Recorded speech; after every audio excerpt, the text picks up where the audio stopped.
দেশের পাশাপাশি গোটা রাজ্য সরগরম, কেননা 26-এই রয়েছে বিধানসভা নির্বাচন। বিধানসভা নির্বাচনের আগে আমরা দেখতে পাচ্ছি ভুতুড়ে ভোটার ইস্যু, আর এর মাঝেই হিন্দুদের নাম নাকি বেছে বেছে ভোটার তালিকা থেকে বাদ দেওয়া হচ্ছে, রোহিঙ্গাদের নাম ঢোকানো হচ্ছে, আর এমনকি যে সমস্ত মতুয়া সম্প্রদায়ের মানুষজন রয়েছে তাদেরকে নাকি ভোটের স্বার্থেই বারবার ব্যবহার করা হচ্ছে। একাধিক ইস্যু সামনে আসছে। আমরা সরাসরি যাব, আমাদের প্রতিনিধি পলাশ রয়েছে আমাদের সঙ্গে।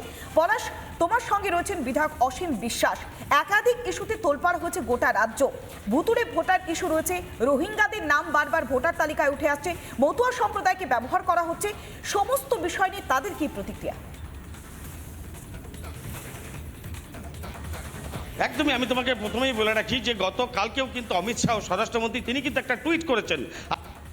সরাসরি বিধায়ক অসীমদার কাছে যাব যে এই যে নির্বাচন 2026-এর নির্বাচন এগিয়ে আসছে, তার আগে এই ভুতুড়ে ভোটার খুঁজতে আপনারা কতটা সক্রিয়?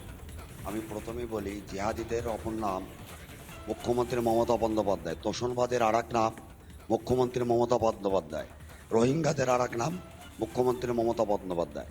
আজকে পশ্চিমবঙ্গের প্রায় 70 লক্ষ রোহিঙ্গাদের কলকাতা এবং বিস্তীর্ণ বিভিন্ন বর্ডার সীমান্ত এলাকায় তাদের ভোটার ব্যাংক, ভোটার আধার কার্ড তৈরি করে দিয়ে আজকে জনবিন্যাস ঘটিয়ে পশ্চিমবঙ্গের আজকে রোহিঙ্গাদের ভোটার করে একের পর এক নির্বাচনে তারা জয়লাভ করছে।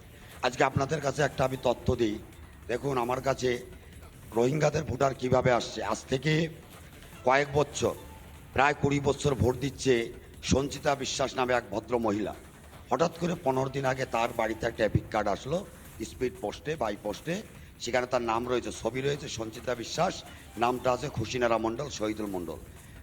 তাহলে কি যে সনাতনী ভোট, যেটা অমিত শাহ বারবার করে বলছেন যে সনাতনীদের ভোট কি কেটে দেওয়া হচ্ছে, সেখানে কি সংখ্যালঘুদের? একদম রানাঘাট, শুধু রানাঘাট লোকসভা নয়, ঠাকুরনগর লোকসভায় নয়, বনগাঁ লোকসভায় নয়, বেছে বেছে যারা উদ্বাস্তু শরণার্থী যারা মতুয়া আছে, সেই মতুয়াদের ভোট কাটার জন্য তৃণমূল কংগ্রেস উঠে পড়ে লেগেছে।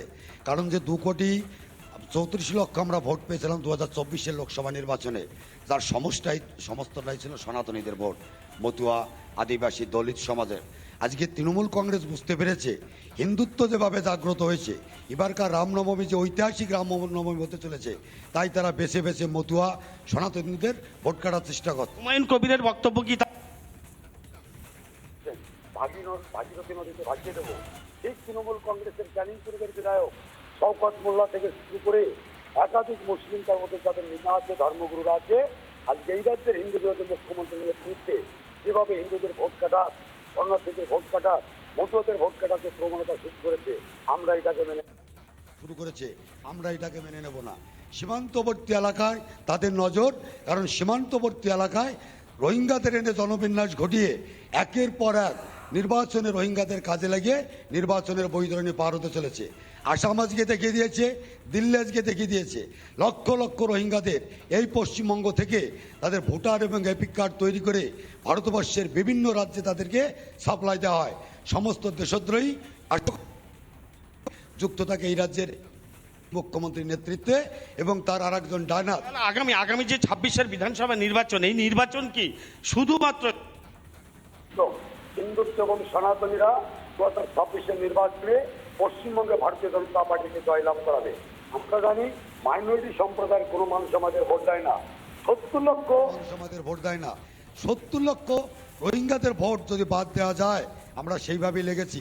70 লক্ষ রোহিঙ্গাদের ভোট বাদ দিলে এই রাজ্যে সনাতনী সরকার হবে। মমতা ব্যানার্জি কোনো মূল্যে সেটাকে বাদ রাখতে চাচ্ছে না।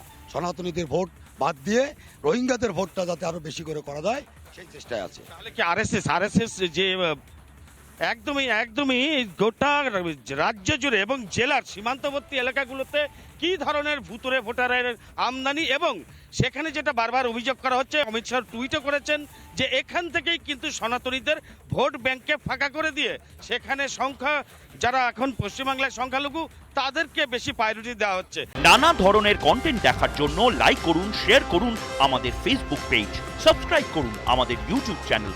পাশাপাশি অন্যান্য ব্রেকিং নিউজের জন্য অবশ্যই চোখ রাখুন রিপাবলিক বাংলায়।